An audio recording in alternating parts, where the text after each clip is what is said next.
How many of you thought about the impact you were making on the environment when you bought those clothes? Now we're going to show you a number. 1.2 billion tons. That's how many tons of carbon dioxide are released into the atmosphere by the fashion industry every year. Just think about it. When you go to a store like Target and buy a shirt and a stack of many others exactly like it, you're contributing to mass production. The fashion industry is amazing. It gives us new clothes to wear and shows us new trending styles. But all of those trends come at a cost, like causing 10% of all greenhouse emissions in the world. So many clothing items are mass-produced in factories and shipped worldwide. This photo shows what it looks like inside of a factory making clothes. This is the story of how the fashion industry changed the world, undeniably for the worse. Now, how many of you wear clothes? You monsters! You're all single-handedly causing climate change. Well, obviously you aren't monsters. You can't just not buy clothing. There are ways, however, to reduce the harm you create when buying them. When I was a wee lad, about half a year ago, my mom pulled me aside. She had watched a YouTube video about fast fashion and how it affected the environment. I was a little concerned about her believing everything she saw on the internet. But a few minutes of research later, I confirmed it was true. She said we were never buying from big brands again and only shopping at thrift stores. Now, me personally, I'm a fan of, living. So when I heard that fashion was a major contributor to climate change, I stopped wearing clothes. Well, maybe not quite, but I did stop wearing clothes only once at a time. Heck, I've worn this hoodie for a whole week now. Yes, I know, I'm so hygienic. The moral of the story is that being slightly less clean will result in a much happier and healthier planet. How many of you have bought a pair of jeans recently? I bet most of you are wearing jeans right now. And while they may seem harmless, they actually create many environmental problems. For example, to make one pair of jeans, it takes 2,000 gallons, or about 7,000 to 15,000 liters of water. It also emits 33.4 kilograms of carbon dioxide into the atmosphere. The chemicals used in jeans are also highly toxic. Pesticides and fertilizers are used to cultivate crops. And the synthetic indigo used in them is extremely bad for the environment. It stays around for a long time, polluting lakes and rivers, as well as the soil and air.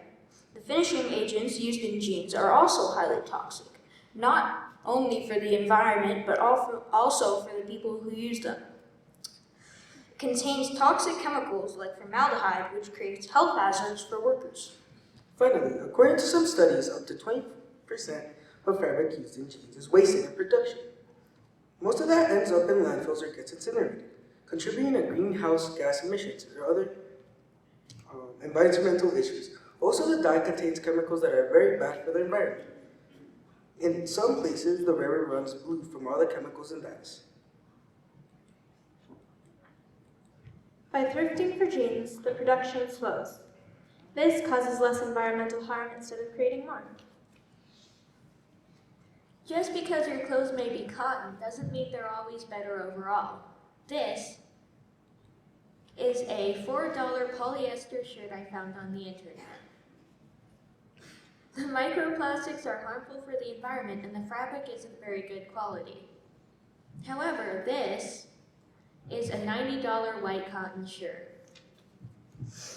It may seem like this is a better choice because it's a mix of natural fibers, but the $4 shirt is a better choice for people who can't afford the price of natural fibers. However, there's still the problem of microplastics. If you rewear your clothes, it can lessen the effects. Transportation is affecting the environment in many different ways. If you order a shirt from Shein or Amazon, have you ever thought how much it takes to get that shirt, pant, or dress, or other clothing item? It takes thousands of fossil fuels produced by planes, ships, and trucks. Just think about that. By thrifting at local stores, you could help remove some of that harm that transportation causes to the environment. Textiles used by the clothing industry fit into two broad categories: natural and synthetic. Natural materials such as cotton and wool are made from plant and animal sources and are more expensive and last longer. Fast fashion relies on low-cost materials and quantity over quality, so synthetic plastic-based materials such as polyester, acrylic, and nylon are preferred.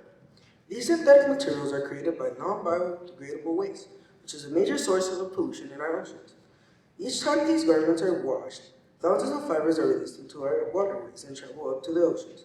Up to 75% of our ocean creatures may have consumed these microplastics. Then we consume them. This picture was taken by photographer Muntaka Jasant in the African country of Ghana. It shows the banks of the Ota River, where a ton of clothing items have been dumped as a result of a massive secondhand clothes market. These items will eventually make their way to the sea, furthering ocean pollution. By donating clothes to thrift shops, you can slow the amount of clothes thrown into landfills. Fashion has changed a lot over the years, but the biggest change was in the 19th century when clothing started being mass-produced as opposed to handmade. This was the start of fashion mass production. Before this, clothing was hand-designed specifically for the wearer and stitched by hand. If we stopped mass-producing and started buying at thrift stores or making our own clothes, we could create a huge positive impact on the environment. For example, knitting and sewing things like scarves and hats. It's a fun way to spend time and a great deal for the environment. As you can see, the fashion industry creates all sorts of problems such as ocean pollution, overuse of transport, and excessive waste that's terrible for the environment. But there are some things you could do to reduce pollution. For example, Start shopping at more thrift stores. And when your clothes don't fit anymore, try donating them. We all hope you learned something that you can go and confidently share with someone else who is not as informed as you are. Thank you.